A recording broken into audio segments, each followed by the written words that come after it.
Good afternoon, you are welcome to perfect children academy. नमस्कार, मैं Hakim Ali sir perfect children academy पे आपका हार्दिक स्वागत करता हूं।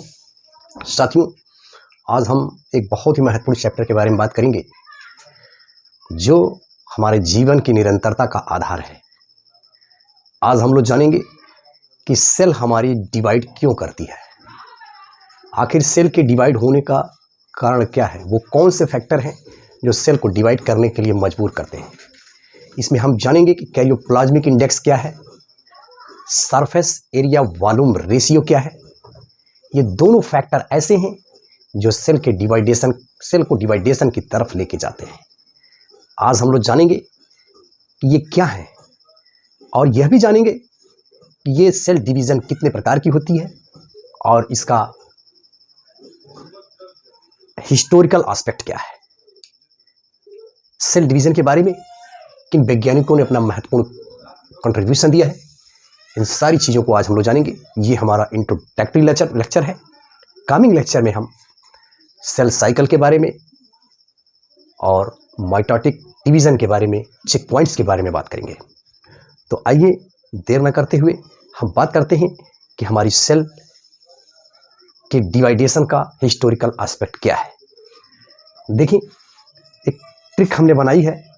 जिन साइंटिस्टों ने सेल के डिवाइडेशन में अपना हिस्टोरिकल रोल प्ले किया है, उनके नाम कैसे हम याद करें, आइए देखते हैं। देखिए, एक शब्द हमने यूज किया है news, NEWS, news. Mic flash से वह माफी चक्र की होप रखता है। न्यूज माइक फ्लैश से वह माफी चक्र की होप रखता है। इसी के अंदर सेल डिवीजन से रिलेटेड सारे वैज्ञानिकों को हमने पुट करने की कोशिश की है। आइए देखते हैं। सबसे पहले हमने यन जो लिया है, यह यन लेटर हमारा है, यानी से हमारा हो जाएगा, ये है नगेली साहब को याद करिएगा। सबसे पहला कंट्रीब्यूशन इस महान साइंटिस्ट ने दिया सेल के डिवाइडेशन के बारे में। और इन्होंने क्या कहा ये कि सेल जो हमारी है, वो जो नई सेल बनी हुई है, वो प्री एग्जिस्टेंस सेल से ही बनी हुई है। तो नई सेल का जो निर्माण हुआ है वो क्या है, प्री एग्जिस्टेंस सेल से ही, यानी पहले की जो पूर्ववर्ती कोशिकाएं रही हैं उन्हीं से ही नई सेल का निर्माण हुआ है। तो इसे आप याद रखिएगा, नगेली साहब का सबसे पहला कंट्रीब्यूशन। दूसरी बात हम करते हैं, हमने देखें ये EW हमने लिया है, यानी ई विरिचो, आमनी सेलुला ई सेलुला। वेरी इंपॉर्टेंट कोटेशन, ये बहुत बार पूछा गया है, इसे आप याद रखिएगा। आमनी सेलुला ई सेलुला, ये बहुत बार पूछा गया है कि आमनी सेलुला इस सेलुला का कोटेशन किसने दिया है। तो आप याद रखिएगा, आमनी सेलुला इस सेलुला का मतलब है, इस कोटेशन को दिया था EV से, याद इसको रखेंगे, ई वर्चो नाम के साइंटिस्ट ने इस कथन को दिया था, आमनी सेलुला इस सेलुला। इनका कथन यही, इसका मतलब यही है कि जो हमारी अभी नॉर्मल अभी जो सेल एग्जिस्टेंस में है, उसका जो अस्तित्व अभी है वो प्री एग्जिस्टेंस सेल से ही निकल के आई है। Means E Virchow also support Naegeli. Virchow साहब ने भी नगेली के कथन को क्या किया, समर्थन दिया, और आमनी सेलुला इस सेलुला के कंट्रीब्यूशन के कोटेशन को दिया, जो बहुत ही महत्वपूर्ण है। कई बार आप प्रश्न पत्रों को उठा के देखिएगा तो ये पूछा गया है कि आमनी सेलुला इस सेलुला किसने दिया है। तो विर्चो साहब को याद रखिएगा। और दूसरी बात, हमने विर्चो की बात की, और यस हमने लिया है इस लेटर का स्ट्रासबर्गर ऐसे साइंटिस्ट हैं जिन्होंने पहली बार प्लांट में सेल डिवीजन की बात की, यानी प्लांट की जो कोशिकाएं होती हैं उसमें सेल कैसे डिवाइड होती है, इस बात को इस स्ट्रासबर्गर ने सबसे पहले रखा। और एक बार और बताता चलूं, कई बार पूछता है कि साइटोकाइनेसिस और कैरियोकाइनेसिस शब्द किसने दिया है, तो स्ट्रासबर्गर की ही देन है, इसे आप याद रखिएगा। और इसको कैसे दिमाग में आप बैठाएंगे, एक टेक्निक में आपको बताता हूं। स्ट्रॉबेरी एक प्लांट होता है, आप जानते हैं, उसको झरबेरी भी कहा जाता है। तो स्ट्रॉबेरी प्लांट है, तो आप दिमाग में बैठा के रखिएगा, इनके नाम में ही स्पष्ट है। Strasburger means strawberry means plant, यानी प्लांट के केस में सेल डिवीजन की बात जो है स्ट्रासबर्गर ने की है। और साइटोकाइनेसिस और कैरियोकाइनेसिस का term first given by Strasburger, इसे आप याद रखिएगा। तो हमने यहाँ पे नगेली साहब की बात किया, ई विर्चो की बात किया और स्ट्रासबर्गर की बात किया, और इनके महत्वपूर्ण कंट्रीब्यूशन को इन रिगार्डिंग सेल डिवीजन के संबंध में हमने बात की। अब हम आगे बढ़ते हैं। न्यूज रहेगी तो न्यूज रहेगा, और न्यूज रहेगा तो उसको स्पीड करने के लिए माइक की जरूरत पड़ेगी। तो माइक को हमने यहाँ से यूज किया है, एम आई से हमारा है माइटोटिस, माइटोटिस जिसे हम सूत्री विभाजन कहते हैं। फर्दर कमिंग क्लास में हम इसके बारे में डील करेंगे। तो ये हमारा माइटोटिस, और देखिए यहाँ से हमने एफ एल लिया है पहला लेटर, और यहाँ से हमने एम आई लिया है इस इधर का, तो फ्ले से हमने लिया है फ्लेमिंग। माइटोटिस की खोज जो है फ्लेमिंग नाम के साइंटिस्ट ने किया था, इस बात को आप याद रखिएगा। अब आ जाइए, के आई से हमने यूज किया है कैरियोकाइनेसिस। कैरियोकाइनेसिस किस व्यक्ति ने इस टर्म दिया है, तो यस से हमने यहाँ लिखा है सोलिस्चर। सोलिस्चर को याद करिएगा, यानी अगर पूछता है कि कैरियोकाइनेसिस टर्म गिवन बाई, तो सोलिस्चर होगा। तो हमने फ्लेमिंग साहब की बात की, सोलिस्चर साहब की बात की, यहाँ हमने 3 वैज्ञानिकों की बात की, 5 वैज्ञानिकों ने अपना कंट्रीब्यूशन दिया है। अब हम आगे बढ़ते हैं।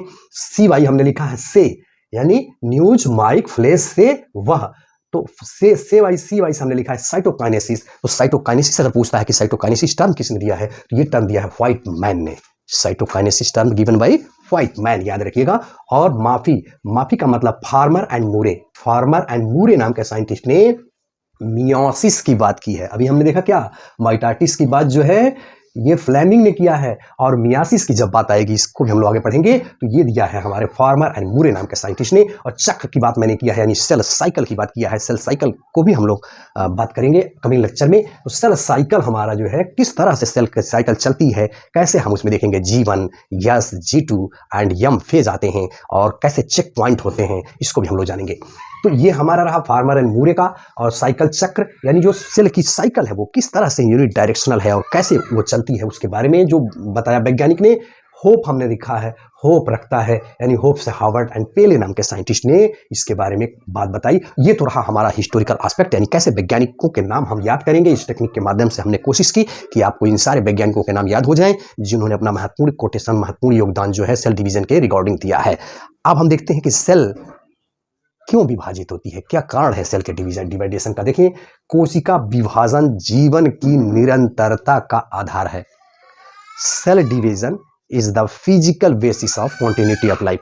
अगर सेल का डिवाइडेशन ना हुआ होता तो क्या हम लोग का अस्तित्व होता, किसी जानवर का अस्तित्व होता? नहीं होता। हम लोग इम्ब्रियो से बने हैं, तो वही इम्ब्रियो तो डिवाइड करके हमें बड़ा बनाता है, जाइगोट से बड़ा बनता है हर जीवधारी। तो यही है हमारी कोशिका विभाजन जीवन की निरंतरता का आधार है। तो ये तो बात रही कोशिका विभाजन की। अब हम लोग देखेंगे कि ये कोशिका आखिर बढ़ती क्यों है, क्या मजबूरी है इसकी, क्यों बढ़ जाती है सेल। आइए इसके बारे में हम लोग बात करते हैं। तो देखिए, एक जनरल सी सेल हमारी क्यों बढ़ती है, क्या उसके कारण है। सपोज कर लीजिए यह हमारी एक सेल है, ठीक है। अब आप जानते हो कि इसके अंदर एक न्यूक्लियस होता है, केंद्रक होता है। तो ये हमारा न्यूक्लियस है और ये हमारा क्या है, साइटोप्लाज्म है। सपोज कर लीजिए, अब क्या होगा, जब इस सेल को पर्याप्त नरिशमेंट मिलेगा, तो नरिशमेंट मिलने के बाद इसका जब नरिशमेंट एब्जॉर्प्शन होगा तो होगा क्या, अब ये सेल की साइज क्या होगी भाई, बढ़ेगी। सेल की साइज तो बढ़ गई। अब जैसे ही ये सेल की साइज बढ़ी, तो सेल के अंदर जो मेंबर्स हैं, जितने भी सेल ऑर्गेनेल्स हैं, अब आप बताओ, जब इस सेल की साइज बढ़ जाएगी तो जो न्यूक्लियस है, अभी तक जो न्यूक्लियस ये था, इस सेल की साइज कम थी तो इस पे कंट्रोल था, लेकिन न्यूक्लियस तो भाई वही है। अब इस सेल की साइज बढ़ गई तो क्या इस न्यूक्लियस का इस पे इतना कंट्रोल रह पाएगा? नहीं रह पाएगा। स्वाभाविक है। जैसे एक ग्रामीण परिवेश का हम सिंपल सा एग्जाम्पल ले, जैसे हम न्यूक्लियस नाना की बात करते हैं। सपोज कर लीजिए न्यूक्लियस नाना है यहाँ पे, और इनके 2 बच्चे हैं। सपोज कर लीजिए मामा, 2 मामा हैं। तो यहाँ अभी इस नाना कमा रहे हैं और ये बच्चे खा रहे हैं, कोई दिक्कत नहीं है, आराम से परिवार चल रहा है, ये ग्रोथ हो रही है, इस परिवार का डेवलपमेंट हो रहा है। लेकिन जैसे ही ये नाना ने अपने बेटों की शादी कर दी, तो जब बच्चों की शादी हो गई तो फिर उनके जब बच्चे पैदा हो गए, तो अब ये परिवार बड़ा हो गया। अब जब बड़ा हो गया तो फिर अब ये बड़ा हो जाने के कारण कई तरह के उसमें जो मामियाँ आ गई हैं, उनकी सोच अलग अलग है, बच्चे हैं। तो अब इस नाना का कंट्रोल इस पर इतना नहीं रह जाएगा। इस वजह से अब ये परिवार का विभाजन स्वाभाविक हो जाएगा। इसमें कुछ जो है जो डिवाइड करने वाले कारक हैं, इसको कान फूकने वाले कहते हैं, ये भी इस पे पीछे लग जाते हैं। इससे क्या हो जाता है, परिवार लास्ट में विघटित हो जाता है। और आप जानते हैं कि जब वही परिवार जब बड़ा हो जाता है तो परिवार के सारे मेंबर मनमानी करते हैं, कोई सही से काम नहीं करता है, तो इस परिवार का क्या होता है, ग्रोथ रुक जाती है, चेकअप हो जाता है। लेकिन आप अक्सर देखे होंगे कि जब यही परिवार जो है, परिवारों में देखे होंगे तो बड़ा परिवार रहता है तो सब मौज करते हैं, कोई काम करता है, कोई नहीं करता है, और जब वही छोटा कर दिया जाता है तो जो काम नहीं करता वो भी काम करने लगता है, यानी एक्टिव हो जाता है। तो अब ये सेल मजबूर हो जाती है, यानी ये अब इनको क्या है, मजबूरन इस सेल को डिवाइड करना पड़ेगा। जब डिवाइडेशन होगा तो सेल की ग्रोथ फिर से शुरू हो जाएगी। और ये बड़ी सेल हो गई है तो सब क्या होते हैं, परिवार के देखते हैं आप, एक बड़ा परिवार हो जाता है तो सब लेजी हो जाते हैं, वो सोचता है कि वो काम करेगा, वो सोचता है वो काम करेगा, तो फिर वो परिवार का ग्रोथ नहीं होता है। लेकिन जब वही परिवार बांट दिया जाता है तो क्या है, सब एक्टिव हो जाते हैं और अपना अपना समझ करके कार्य करने लगते हैं। तो यही बात हमारी है इस सेल की। जब ये सेल बड़ी हो जाती है तो न्यूक्लियस का कंट्रोल अब इसके ऊपर नहीं रह जाता है, इसके वजह से सेल मजबूर हो जाती है, यानी सेल को एक्टिव बनाए रखने के लिए और न्यूक्लियस का प्रॉपर कंट्रोल बनाए रखने के लिए सेल का डिवाइडेशन होता है। तो ये दो कारण हमने देखा कि सेल के साइज को मेंटेन करने के लिए, सेल बहुत बड़ी हो जाएगी तो लेजी हो जाएगी, सेल के साइज को मेंटेन करने के लिए और न्यूक्लियस के कंट्रोल को मेंटेन करने के लिए सेल का डिवाइडेशन होता है। तो आइए देखते हैं वो कौन से फैक्टर हैं जो सेल को, यानी कौन से कारक हैं जो सेल के डिवाइडेशन में महत्वपूर्ण रोल प्ले करते हैं। तो सबसे पहली जो महत्वपूर्ण रोल प्ले होती है वो हमारा है कैरियोप्लाज्मिक इंडेक्स। आइए देखते हैं क्या है कैरियोप्लाज्मिक इंडेक्स। ये कैरियोप्लाज्मिक इंडेक्स क्या है, karyoplasmic index is proportional to control on cell.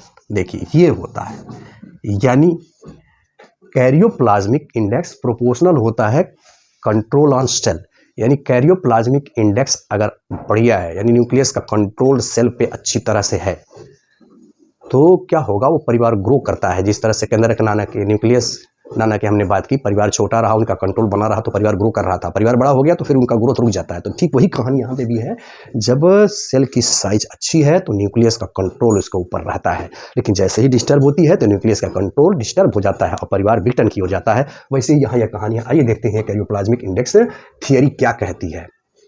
तो कैरियोप्लाज्मिक इंडेक्स थियरी में इसको किसने दिया था, ये भी आपको बताता चलूं, हार्ट्विग याद रखिएगा, हार्ट्विग नाम के साइंटिस्ट ने इस थियरी को दिया है, कैरियोप्लाज्मिक इंडेक्स थियरी। अब इन्होंने कहा क्या, देखिए सपोज कर लीजिए ये हमारी एक सेल है, सपोज कर लीजिए, ध्यान से देखिएगा, ये हमारा है न्यूक्लियस। सपोज कर लीजिए कि ये न्यूक्लियस हमारा, ये जो है इसका हमने मान लिया कि 2 ml इसका जो है मान लीजिए आयतन, और ये हमारा है साइटोप्लाज्म। इसको सपोज कर लीजिए ये हमारा हो गया, सपोज कर लीजिए 4 ml हम ले लेते हैं, ठीक है। अब आप देखिए ये हमारा है 2 ml और ये हमारा है 4 ml। अब इसमें हम देखें क्या हो रहा है, अगर इसके हम वॉल्यूम को निकालें तो अब मान लो आपको केंद्रक का वॉल्यूम निकालना है, ये केंद्रक का दिया है, साइटोप्लाज्म का है यहाँ, ये पूरी सेल का है 4 ml, और ये इसका अगर निकालना हो तो आप क्या करोगे भाई, मान लो ये हम इसको Vn मान लें, वॉल्यूम ऑफ न्यूक्लियस, ये हमारा हो गया वॉल्यूम ऑफ, ध्यान दीजिएगा, वॉल्यूम ऑफ न्यूक्लियस इसको हमने कहा, ठीक है, वॉल्यूम ऑफ न्यूक्लियस। और हम लेते हैं Vc, volume of cytoplasm, volume of cytoplasm, ठीक है। अब देखो ये वॉल्यूम ऑफ साइटोप्लाज्म को अगर ये हमको निकालना हो तो टोटल वॉल्यूम में से इस न्यूक्लियस के वॉल्यूम को हम निकालेंगे तो वही तो हमारा वॉल्यूम ऑफ साइटोप्लाज्म होगा, यानी Vc हमको निकालना होगा। तो हमें क्या करना पड़ेगा, यानी जो पूरा वॉल्यूम दिया है उसमें से, यानी हमारा हो गया ये कैरियोप्लाज्मिक इंडेक्स Vn बटे Vc माइनस Vn, ये अगर हम कर देते हैं तो हमारा कैरियोप्लाज्मिक इंडेक्स क्या होगा, निकल के आ जाएगा। यानी न्यूक्लियस का जो आयतन है, यानी पूरे आयतन में से हम न्यूक्लियस के आयतन को हटा देंगे तो ये हमारा निकल के आ जाएगा। तो देखिए पहले स्टेज में हम क्या कर रहे हैं कि हमारा न्यूक्लियस का वॉल्यूम 2 ml है, चलो भाई 2 ml, और पूरा वॉल्यूम हमारा 4 दिया है, मैथमेटिकल हम देख रहे हैं, और इसमें से हम केंद्रक को, मतलब इस पूरे में से केंद्रक के वॉल्यूम को हटा देंगे तो क्या निकल के आ जाएगा, ये निकल के आ जाएगा, यानी हो गया 2/2 हो गया। अब इसको हम कट करेंगे तो क्या हुआ, 1 निकल के आ गया। तो ये हमारा कैरियोप्लाज्मिक इंडेक्स आ गया। हमने इसको माना था 2 ml और इसका जो है 4 ml माना था, तो एक इसका कैरियोप्लाज्मिक इंडेक्स आ गया। अब सपोज कर लीजिए ये सेल की साइज अब क्या हो गई, बढ़ती चली गई। सेल की साइज जब बढ़ गई, अब सपोज कर लीजिए कि ये सेल न्यूक्लियस तो सपोज कर लीजिए वही रहा। अब ये सेल की साइज हमारी बढ़ते बढ़ते क्या हुई, सपोज कर लीजिए अब ये सेल इतनी बड़ी हो गई।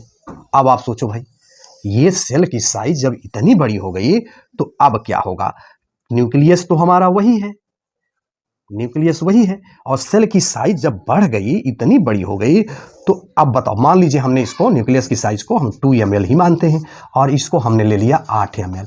अब आप देखिए क्या होगा। तो जब हम कैरियोप्लाज्मिक इंडेक्स निकालेंगे तो क्या होगा भाई, हम लिखेंगे 2 ऊपर में और 8 ऋण 2 हम लिखेंगे यहाँ पे। तो क्या हुआ, 2/6 हो गया, 2 1 2 2 3 6। तो कट करिए आप देखिए, तो ये 3 तरीके ना, यानी 0.33 निकल के ये कैरियोप्लाज्मिक इंडेक्स आ रहा है। हम क्या देख रहे हैं, ये कैरियोप्लाज्मिक इंडेक्स यहाँ 1 था तो अब क्या हुआ, आके घट गया। तो यानी कैरियोप्लाज्मिक इंडेक्स यहाँ घट रहा है, यानी केंद्रक का जो नियंत्रण है इस सेल पे वो डिक्रीज हो रहा है। तो अब आप बताओ, जब ये डिक्रीज होगा तो ये सेल क्या होगी भाई, सेल साइज बढ़ जाएगी तो ये लैजी हो जाएगी, परिवार लैजी हो जाएगा। तो अब यहाँ पे क्या होगा, ग्रोथ नहीं होगी, बल्कि अब ये परिवार विघटन की ओर जाएगा। तो ये केंद्रक का नियंत्रण जब इस पे नहीं रह जाता है तो ये सेल डिवाइड करने के लिए मजबूर हो जाती है। इसीलिए हमने लिखा है karyoplasmic index is proportional to COC, यानी कंट्रोल ऑन सेल। तो ये रहा, और हर्ट्विग का कैरियोप्लाज्मिक इंडेक्स के बारे में मैंने बात बताई। तो इस वजह से सेल मजबूर हो जाती है डिवाइडेशन के लिए। अब हम दूसरे फैक्टर की तरफ चलते हैं कि वो कौन से फैक्टर हैं। ये तो हमने कैरियोप्लाज्मिक इंडेक्स थियरी की बात की कि कैरियोप्लाज्मिक यानी कैरियन का जो है साइज वो छोटा रहा और वो पूरी सेल का साइज बढ़ता चला गया, इसलिए सेल जो है मजबूर हो गई डिवाइडेशन के लिए, ताकि सेल की साइज छोटी रहे, और जब छोटी रहेगी तो वो एक्टिव भी रहेगी।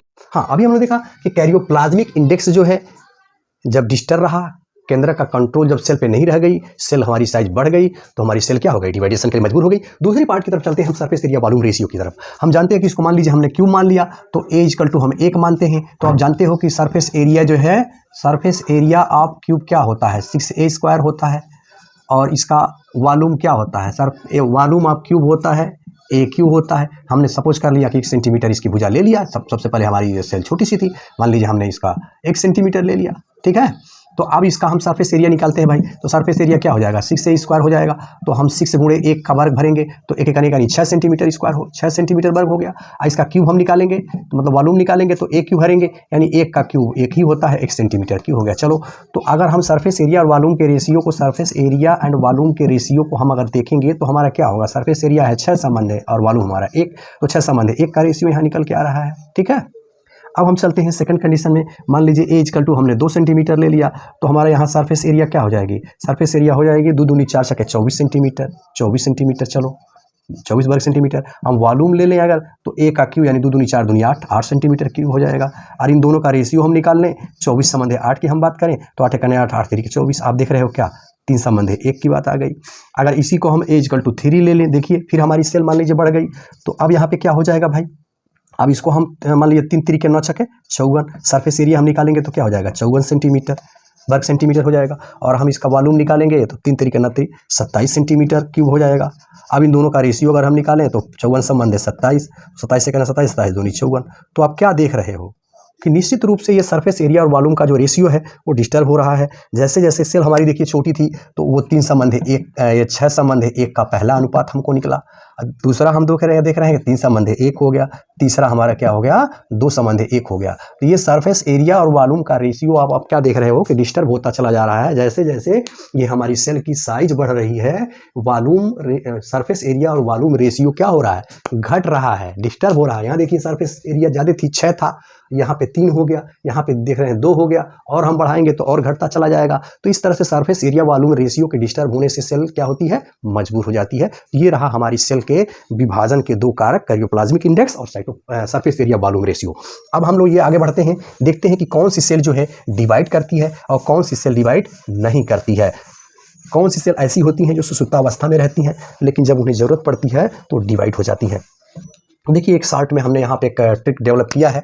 जैसे यहाँ देखिए मेष सांप से हमने लिया है, तो देखिए यम से हमने लिया है, यम = मालफिगियन सेल। ये जो होती हैं कहाँ पाई जाती हैं, हमारी स्किन में पाई जाती है, ठीक है। तो स्किन में जो मालपिघन सेल होती हैं वो डिवाइड करती हैं। और एपिथेलियल सेल इक्वल टू हमने लिया है एपिथेलियल, एपिथेलियल सेल। देखिए ये कहाँ पाई जाती हैं, ये हमने लिया है एलिमेंट्री कैनाल में, हमारे एलिमेंट्री कैनाल के अंतर्गत पाई जाती हैं। और यस से हमारी है, यस इक्वल टू याद रखिएगा स्टेम सेल। तो स्टेम सेल क्या करती हैं, हमने आपको बताया था ये हमारे ब्लड के जो कंपोनेंट होते हैं उसका निर्माण करती हैं। हमने ब्लड वाले लेक्चर में पढ़ाया है डिटेल, आप उस लेक्चर को जाकर के जरूर देखें कि ब्लड क्या है और ब्लड के क्या कंपोनेंट हैं। ल्यूकोसाइट वाले टॉपिक में हमने पढ़ाया है, उसमें बताया था कि जो स्टेम सेल होती हैं उसी से एरिथ्रोसाइट्स, ल्यूकोसाइट और थ्रोम्बोसाइट का निर्माण होता है। तो ये हमारी सेल है जो डिवाइड करती रहती हैं और इससे ये सेल के डिवाइडेशन से हमारे बॉडी के फंक्शन चलते रहते हैं। अब हम आगे की तरफ बढ़ते हैं। कुछ ऐसी सेल होती हैं जो कॉन्टिन्यू तो डिवाइड नहीं करती हैं, यानी सुषुप्तावस्था में होती हैं, लेकिन जैसे ही उनको ज़रूरत पड़ती है वो सेल डिवाइड कर जाती हैं। जैसे देखें, इसको हमने लिखा है लाइलिन्स। लाइलिन्स एक शब्द टर्म दिया है, इसमें आप क्या लिखेंगे, तो लाइलिन्स का मतलब यहाँ से हमने देखे यूज किया है एल लिम्फोसाइट। ये जानते हैं कि लिम्फोसाइट और टी लिम्फोसाइट और बी लिम्फोसाइट की कहानी हमने आपको ल्यूकोसाइट में पढ़ाई है। उसको अगर आपने नहीं देखा है उस लेक्चर को जरूर जाकर देखें। तो लिम्फोसाइट्स हमारी हो गई, ये आवश्यकता पड़ती है तो डिवाइड करती हैं।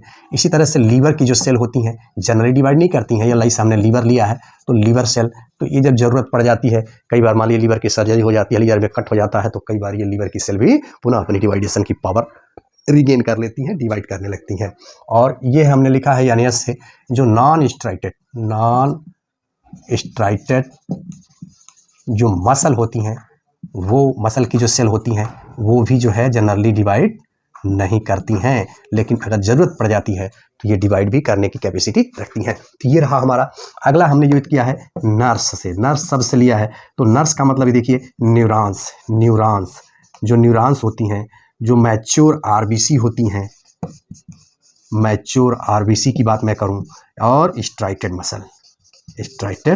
मसल्स की जो सेल होती हैं ये जनरली डिवाइड नहीं करती हैं। इसीलिए देखे होंगे आपके आदमी का शरीर बहुत अच्छा रहता है, लेकिन कहीं गिर जाता है, सर में सिर्फ चोट लगती है, पूरी बॉडी सही रहती है, लेकिन उस आदमी की डेथ हो जाती है। इसीलिए कहा जाता है कि न्यूरॉन्स जो है डिवाइड नहीं करती हैं, एक बार जो बन गई सो बन गई। इसीलिए सिर की सुरक्षा बहुत जरूरी होती है। तो ये रहा कौन सी सेल हमारी डिवाइड करती हैं और कौन सी सेल डिवाइड नहीं करती हैं। अब हम लोग आगे की तरफ बढ़ते हैं कि सेल डिवीज़न है क्या चीज़, सेल कितने तरह से हमारी डिवाइड करती है और जीवन की निरंतरता को मेंटेन रखती है। आइए देखते हैं। तो सेल की जो डिवाइडेशन की बात है, देखें इसको आप याद कर लीजिए, FAMM, फैम से याद कर लो भाई। तो फैम्स का मतलब F से मतलब होता है फ्री सेल डिवीज़न। ये फ्री सेल डिवीज़न होता है भाई, डिवीज़न, ठीक है। इसके अलावा ए से हमने लिया है एमोइटोटिक। इसमें जैसे लोअर जो प्लांट्स हैं आप देखोगे, एल्गी, शैवाल, बैक्टीरिया वगैरह, ये इसको एमाइटोटिक के एक और नाम देते हैं डायरेक्ट, याद रखिएगा, डायरेक्ट सेल डिवीज़न भी इसको कहा जाता है। तो ये डायरेक्ट सेल का डिवीज़न होता है एमाइटोटिक में। अब हम अगला लेते हैं, एक और यम हमने लिया है, यम फॉर मोइटोटिक, या इसी को हम सोमैटिक या इक्वेशनल डिवीज़न भी कहते हैं। ये बात याद रखिएगा, इसको हम लोग आगे डील करेंगे। डिवीज़न, इसको हिंदी में सूत्री विभाजन भी कहते हैं, सूत्री विभाजन, याद रखिएगा।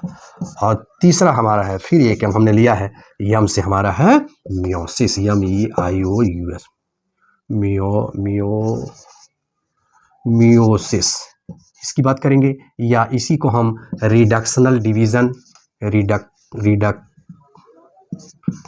रिडक्शनल डिवीज़न भी कहते हैं, या इसी को अर्धसूत्री विभाजन भी कहते हैं, अर्धसूत्री विभाजन। तो ये रहे हमारे विभाजन के टाइप्स, यानी किस तरह से हमारी सेल विभाजित करती है। अब हम थोड़ी सी बात लेंगे कि हमारी सेल का जो डिवाइडेशन होता है वो किन चरणों से होकर के गुजरता है। शेष बातें हम कमिंग लेक्चर में करेंगे। आइए देखते हैं। जैसे देखें, जो हमारी सेल है ये एक पाई चार्ट के माध्यम से हम जानने की कोशिश कर रहे हैं। तो देखिए एक जनरल सी ये हमारी सेल है। अब होगा क्या, इसके डिवाइडेशन के क्या फेजेस हैं उसको थोड़ा सा हम लोग देख लेते हैं। देखिए ये सबसे बड़ी जो हमारी स्टेज होती है वो G1 फेज होती है।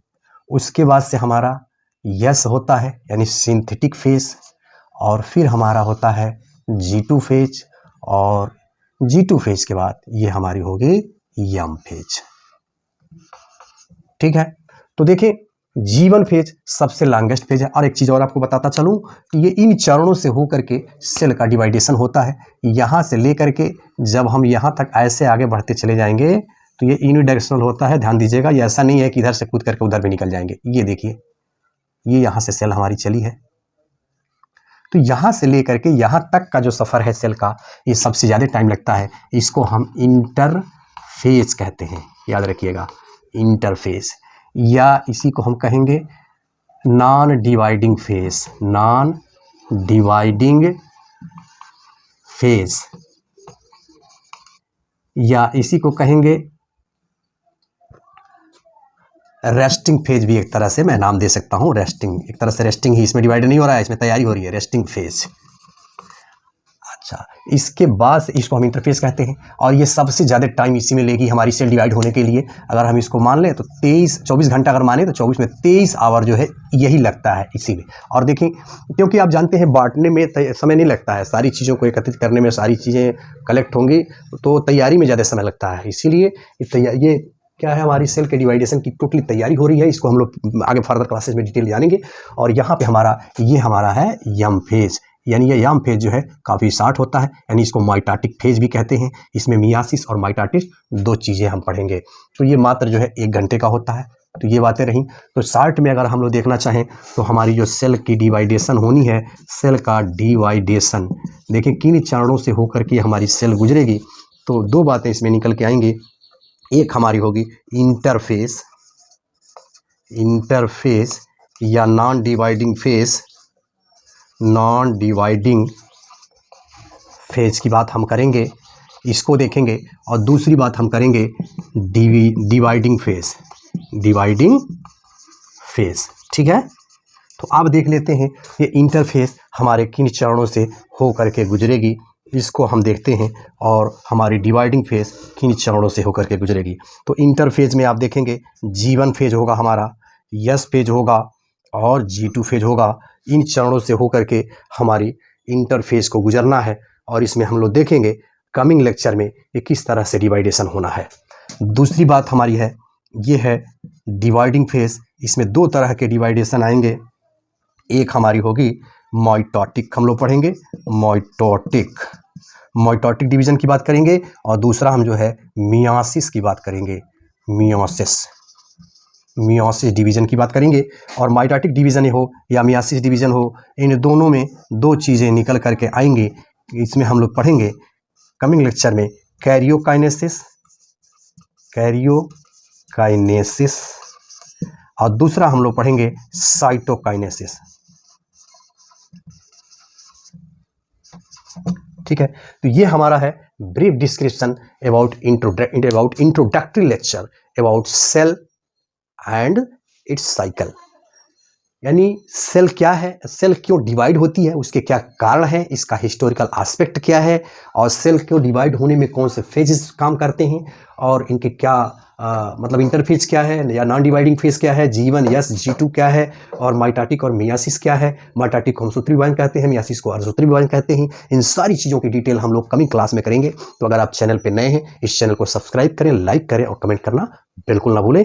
कमिंग लेक्चर हमारा होगा कि सेल की साइकिल क्या है, चेक पॉइंट्स क्या हैं, सेल किन चरणों से होकर के गुजरती है, और कैसे जो है सेल डिवाइडेशन की तरफ बढ़ती है। तो उस लेक्चर को देखने के लिए चैनल को सब्सक्राइब करें, लाइक करें, कमेंट करें और अपने मित्रों में शेयर करें। Thanks for watching.